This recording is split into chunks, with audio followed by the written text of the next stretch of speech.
Okay, so I had one of the most difficult conversations I've had in a long time with one of my clients. And my client has some troubles forgiving her spouse over some mistakes he's made. And it turns out that she has mistakes in her past that she regrets.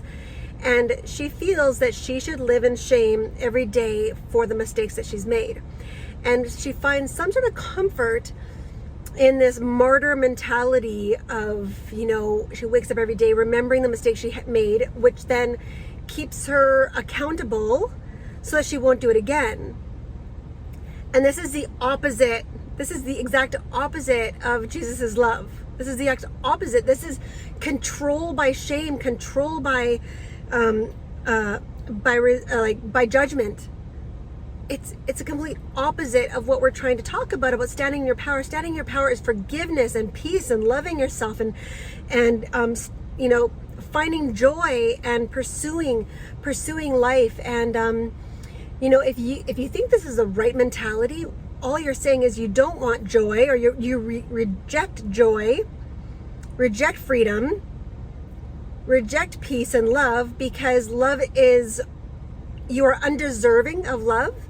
And people who make mistakes should live in their shame and regret, to hold themselves accountable, which basically means they don't deserve unconditional love either. And it is so disheartening to think that. So these people are here to like work on their marriage.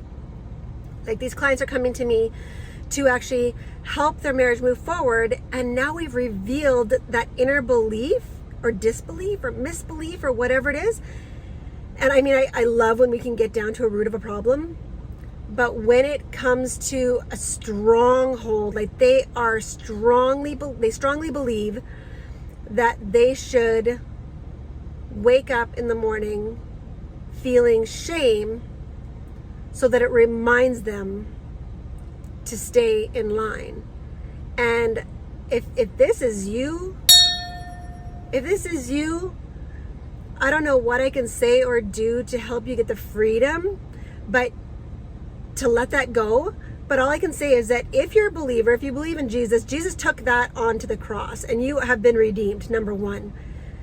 You trying to hold on to it is saying basically like you're a Jesus or you're a God and you're going to hold yourself accountable. You are the judger. You are the one that gets to call the shots. And it's just, I mean, maybe that doesn't make sense to you, but when you think that you have the authority to judge others or judge yourself, that's what you're saying. And God did the opposite. He's like, you're free of judgment, free of condemnation, free of shame and regrets, and like, pursue life. I've already redeemed you, so pursue life. That's all he wants for us. And like, a lot of people that come from, you know, that have this mentality are usually people who have been raised in some sort of Catholic, or I wouldn't even say Catholic, because this only a few people have been, but some of them is just religion, right? And by now, if you've been following me, you know that I love God, I love Jesus. I'm not into the religion. I am into all-inclusive love, right? And so I believe that we are here to love God and love others. And anything that is outside of that, judging, condemning, it's like, it's not part of my belief.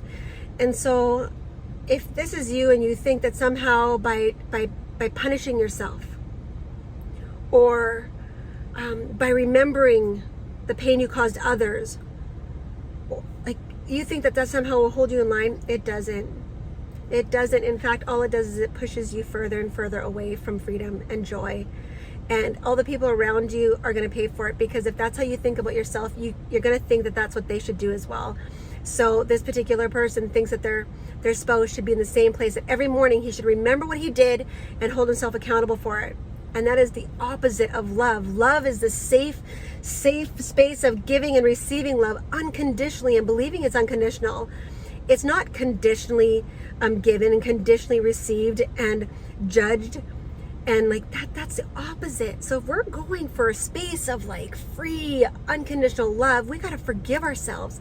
Step 1, forgive ourselves. Step 2, forgive the other person. Step 3, pursue a life of unconditional love and forgiveness and hope and redemption together, because ultimately that is what God did. He redeemed us already. So let's grab a hold of that gift and let's move forward.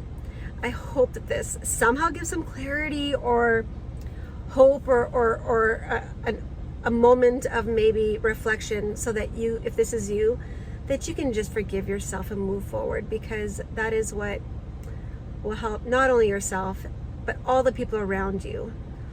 All right, talk to you soon.